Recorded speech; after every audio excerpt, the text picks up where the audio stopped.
What's going on, everybody? Welcome back into another episode of the Fantasy Football Busters podcast. Thank you for joining us once again.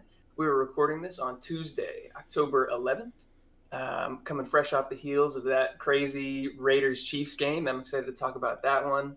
But we got injury and recap news to talk about today. Before we get into that, introductions. My name's Eric. My guy over there, his name is Will. How you doing this morning, man? I'm doing good, man. A little tired, but feeling good. Ready to talk some football. Hell yeah. Hell yeah. Same here. So let's get right into it. For people that have been watching our channel, we did end up adding another video per week. We just split up our injury recap and our like game recap and stuff like that. So if you're looking for either one of those videos and you don't see it on the other one, we got another video up on the channel, so go check it out. So right into it. Last night's game, we had Darren Waller. He left with a hamstring injury after just 6 snaps really early in the game. We don't know the severity of the injury yet, but it was serious enough to keep him out for the entirety of that game. So, how are you feeling about Darren Waller going forward? Yeah, going forward, I honestly haven't been feeling great about Darren Waller going forward before the hamstring injury. So this Yeah. doesn't make me any more confident, that's for sure. But just the fact that he was in street clothes after they evaluated him shows it's at least somewhat serious, like you said, like serious enough to keep him out for the rest of the game. So it's not great. Soft tissue injuries are always an issue when it comes to these NFL players and getting injured. So, yeah, I'm not feeling great about Darren Waller going forward. Yeah, definitely scary for me. The fact that it happened so early on in the game and they knew pretty much immediately that he was done makes me think that he's probably going to be out at least a couple weeks. And like you said, Hmm. his performance up to this point was already kind of disappointing, at least compared to where people were drafting him. So it's just not what you want to see. Hopefully, he can come back 100% and be a contributor to this team again. Yeah. But man, not looking great. Um, Devonte Adams in the same game was clearly frustrated after the game had ended, and he shoved a photographer who happened to walk in front of him on his way back through the tunnel. Adam Schefter tweeted out that he thinks Devonte will face disciplinary action from the NFL. We're not sure whether that's going to come in the form of a fine or a suspension or maybe both. We'll just have to wait and see on that one. Yeah, I saw a video this morning actually, just a different angle on it, and it does look like the guy kind of jumps out in front of him at the last second. So Okay. I'm hoping whatever it is they do decide to do in this situation, it's not super like, you know, what's the word? I'm super harsh. You know what I'm saying? Because it Mm-hmm. did look like, it was a sort of jump reaction. He did just finish a football game. This dude jumped right in front of him at the last second. And he did apologize almost immediately afterwards. Like he sent out a tweet, hoping that the guy sees it. Maybe in some point they'll end up actually meeting and he can apologize in person or apologize some other way.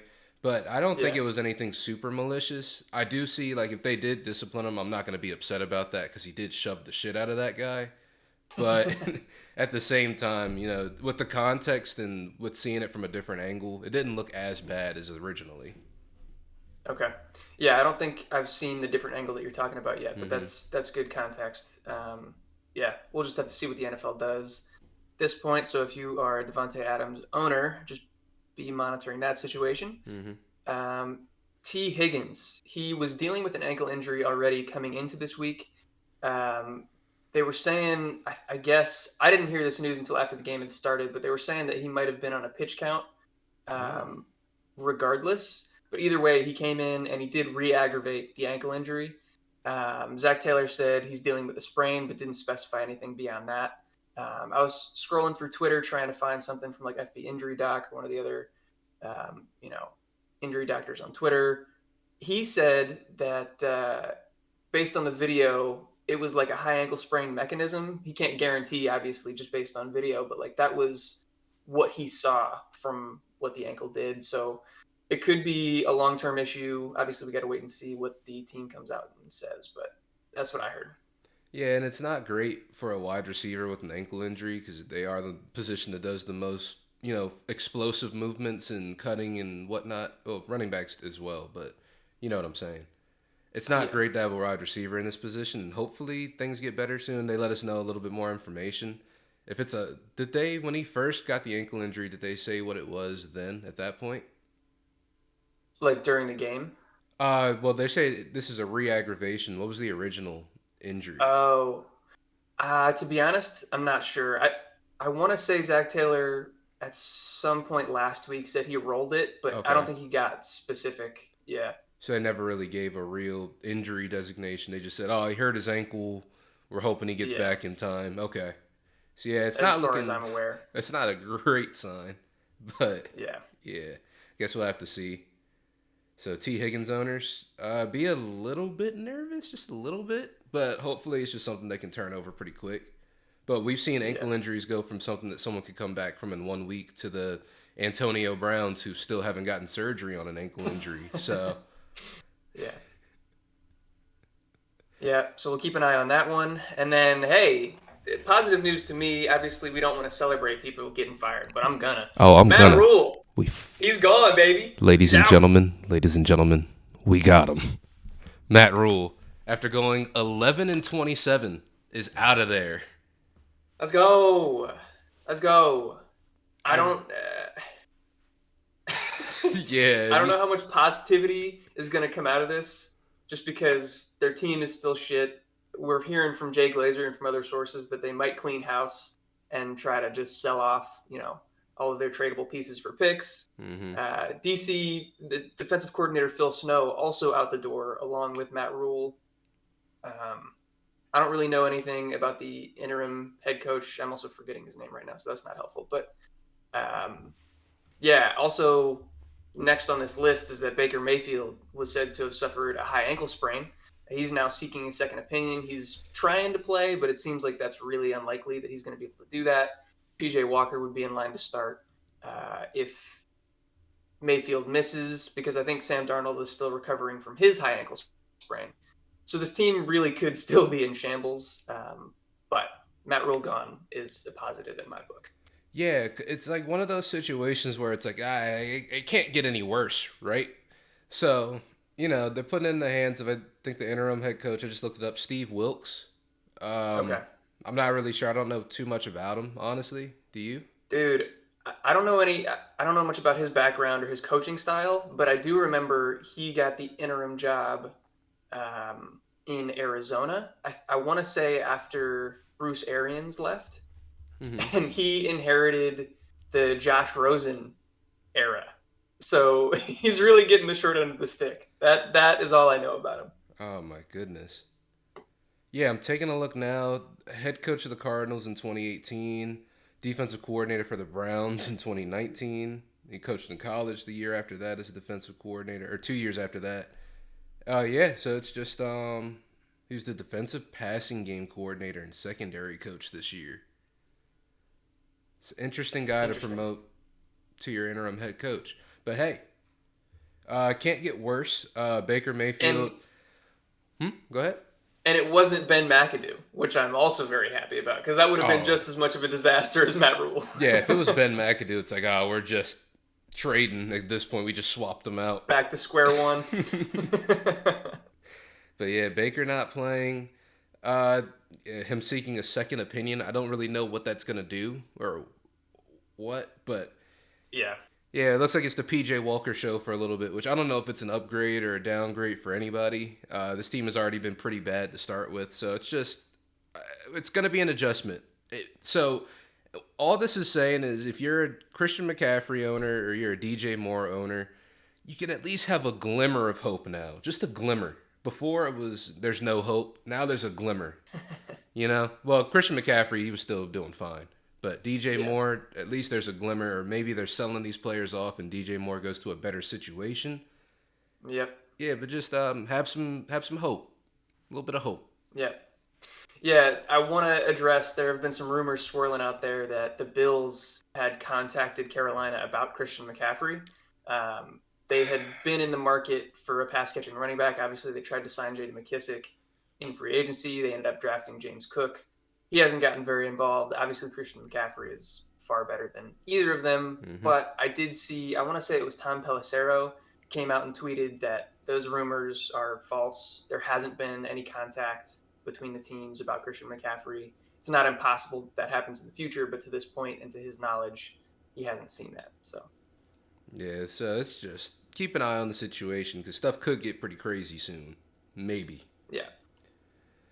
Uh, Yep. Nah, you got it, bro. oh, I can feel it. I can feel it in my bones. You wanted the next one. got you. So, next piece of news we got is Jason Kelsey. Cleared concussion protocol, but he also suffered a low ankle sprain. We don't quite know the severity yet, but obviously losing Jason Kelsey in this offensive line is going to take a little bit of a hit. But at the same time, it just means stuff is going to probably move around for the Eagles a little bit in terms of usage. It just means Mr. Hurts isn't going to be as protected as he was before, but that doesn't really matter with him being as athletic as he is. So it may just bump up his rushing floor maybe a tad bit, but that's also just speculation. Jason Kelsey being off the field is going to be a downgrade for that offensive line, point blank, period. But what do you think about this one, Eric? Yeah, so Jason Kelsey, obviously he's getting older, but I think he's still maybe the best center in the league. Mm-hmm. He's super important to this offensive line. He's kind of the shot caller, gets everybody in position. And also something that might be a little bit underrated, but something that the Eagles offense loves to do in short yardage situations is that quarterback sneak. Jason Kelsey is like the best at that. I'm not like an offensive line guru, so I don't know like all the mechanics and like the specific technique for that. But every week that they go for that play, like we see the announcers talk about Jason Kelsey and his technique and the way that he like displaces the defensive lineman. I don't know. I don't want to get too into the weeds, but it might affect their ability to quarterback sneak effectively. Also, they're going up against the Cowboys defense this upcoming week, whose pass rush has been unrelenting, just absolutely ridiculous. So you want to be at full strength for that. Hopefully he can get back. Hell yeah. So then our next piece of news is Damien Harris. He left the game on Sunday with a hamstring injury.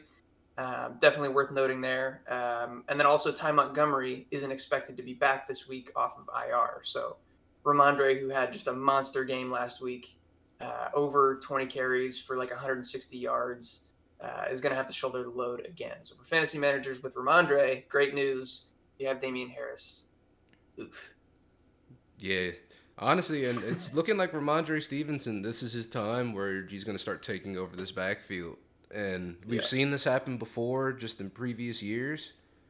And this is just, it's just sort of a passing of the torch. It's something we had talked about before the season started where roles are going to start to change. I imagine, especially after the bye week, stuff may change a lot for this Patriots team. Yeah. Is there anything else you think about this one? Because I don't really have too much more to say except it's Ramondre season right now. Yeah, it's definitely Steven's season right now. I'm curious. I don't have any concrete answers. I don't know that anybody does, but it's hard for me to trust the Patriots and Bill Belichick.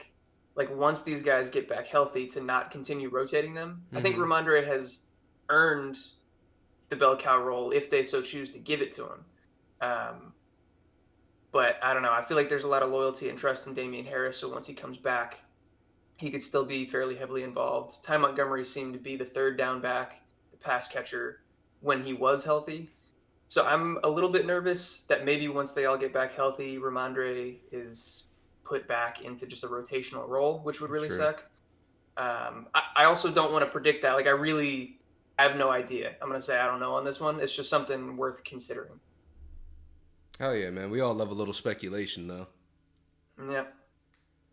And then yeah. we keep doing it. You said, this is your boy. Yeah, this is my boy. This is somebody that, we always say you can't account for injuries in fantasy, but it seems like the two things that are consistent are Texas and Rashad Penny going down with an injury, unfortunately.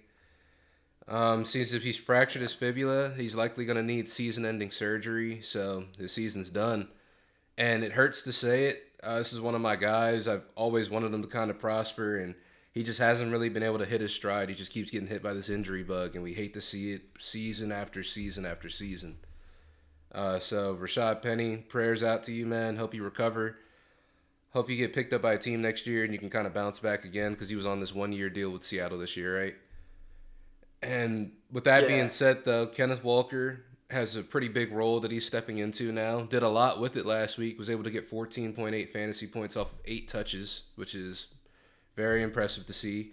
It seems like this is Kenneth Walker's role to lose. Other running backs were getting more involved, like they had DJ Dallas coming in as well. Who's the other guy? I always forget the other guy's name. Travis Homer. Yeah, so it's going to be a bit of a committee, but Kenneth Walker is definitely looks like he's going to be in that lead role in terms of the lead running back in this backfield. Yeah.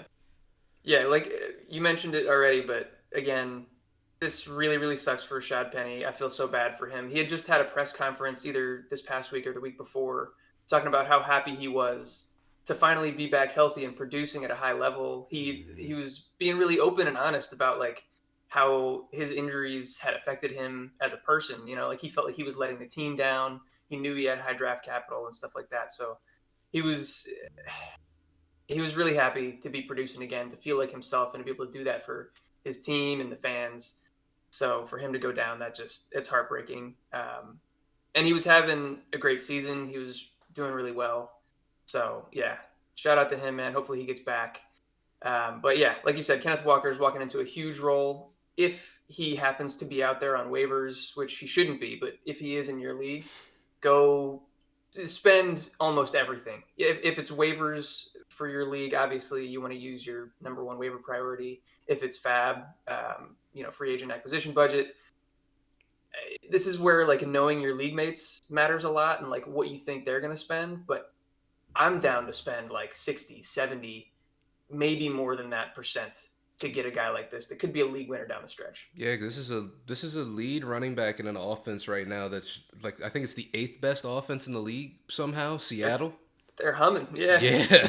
So it just kind of makes sense. This is the guy that, like you said, he has league winning potential. This is the rookie running back that we've been looking for. Yeah.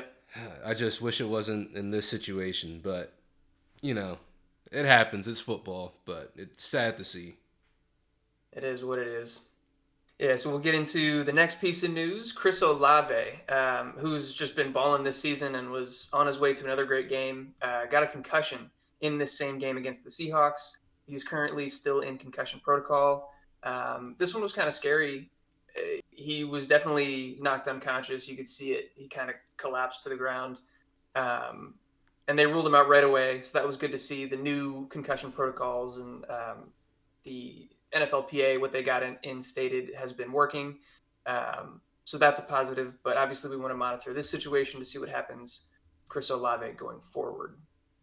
Yeah, I don't really have too much to add to that one. It's just keep an eye on it, and I'm glad that they're actually taking concussions seriously. I didn't know that, getting dizzy and falling and stuff like that was just something they didn't have written into their concussion protocol, which is confusing. But hey, that's a discussion for a different time. But, hate to see this happen to a rookie. Hopefully he gets back and they give him the time he needs to come back and come back healthy. Then rolling into the next set of news, just because it is similar, Teddy Bridgewater suffered a concussion on the first drive of their game, leaving Skylar Thompson as a starter until we hear more about either Teddy or Tua, who are both suffering from concussions at this point. It's been really, really weird with a lot of the discourse behind just injuries with the Dolphins. I don't know if you've been paying too much attention to the wording they've been using with stuff like that, but this is kind of getting into the next little bit of news just because something happened to Tyreek Hill. Like he ended up in a walking boot. And one of the things that Mike McDaniel said was like, oh, he's a fast healer. He'll be back soon. Yeah. Yeah. He's been weird with the verbiage and how he's discussed these injuries for sure. Yeah, it's not that's not really a thing. Being like a fast healer, it's not really a thing. I don't think Wolverine or Deadpool exist in the real world. So it's like you got to give people time that they need. But also, if Tyreek Hill feels like he can come back and it's a minor injury, that's cool. But it's more concerning when it comes to concussions and stuff like that. Like you can't say, "Oh, he's got a concussion, but he's a fast healer. He'll be back soon." Yeah. No, it's definitely been a little bit weird the way he's discussed it. Also, I wanted to make a note. I think I may have written this down wrong, so it's not your fault because you just read it off. But the Teddy Bridgewater injury was suspected to be a concussion, but then I think he passed concussion protocols. So I don't think he's actually diagnosed with a concussion, but because of the new like protocols in place that were set by the NFL, the ATC spotter ruled him out for the rest of the game because of like I don't know if he was unstable, instability, or something like that. I see. Um, but yes, I don't think he's officially diagnosed with a concussion. He did get checked for one, but I think he also may have had a minor like elbow injury that was also involved in the same hit. I don't know. Again, the reporting around that and like what the team has been saying has been kind of weird. But I just wanted to try to clear that up, even though it's still a little bit confusing even to us. Oh yeah, injuries both his head and elbow. And then McDaniel said he had no symptoms today. He had no symptoms yesterday, but per the rule change, he's being treated as though he has a concussion. Okay, so there we go. Yeah. And then for the Tyreek Hill injury, like you said, he was seen in a walking boot after the game. Mike McDaniel did say that he was stepped on. I've seen some speculation on Twitter, again, from the injury doctors and stuff that I follow, saying that it might be a mid-foot sprain. And if that is the case, he would probably miss a week or two. But we don't have any of the specifics yet. That's all just kind of speculation. So we'll see what the team says this week. Indeed. And then Saquon Barkley, giving us our first scare of the season. I wasn't watching this game live. I saw the alert come through on my phone, and I was like, oh, no, there's no way. But he was able to return back out to the field. They were saying it was a shoulder injury of some sort. They were checking him out in the blue medical tent. He had gone back to the locker room for a little bit, I guess, so they could get another look. But he ended up coming back into the game and was still extremely effective, still got very high usage, his normal usage rate. And it's just something to monitor going forward. Hopefully it's not a situation that gets any worse. They may also take another look this week to kind of figure out more. But it was encouraging to see that he went out and came back in and just kept playing at the same rate. So he at least felt good in the moment. But we've seen before players go down during games and then get ruled out the following week because they actually start to feel that injury come in, like we saw with Michael Pittman earlier this season. So definitely keep an eye on it. Definitely monitor that. You got anything else to add to that one? Yeah, just a little bit. I was watching that game while it was happening. Definitely scared the crap out of me. As just I don't even have Saquon in a lot of places, but I'm rooting for the guy. He went down and like defensive lineman landed on him right shoulder into the ground, and he like planted him into the ground, and he got up doing that thing where like he had wobbly arm, like he wasn't. Loose shoulder. So I was nervous that he like dislocated it or if it was like a collarbone injury or something like that. But clearly he got back in the game, so it probably wasn't that serious. But again, like you said, it's something to monitor going forward in case adrenaline is all that kept him in there.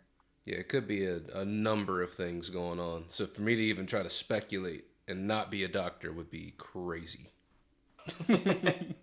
Well said.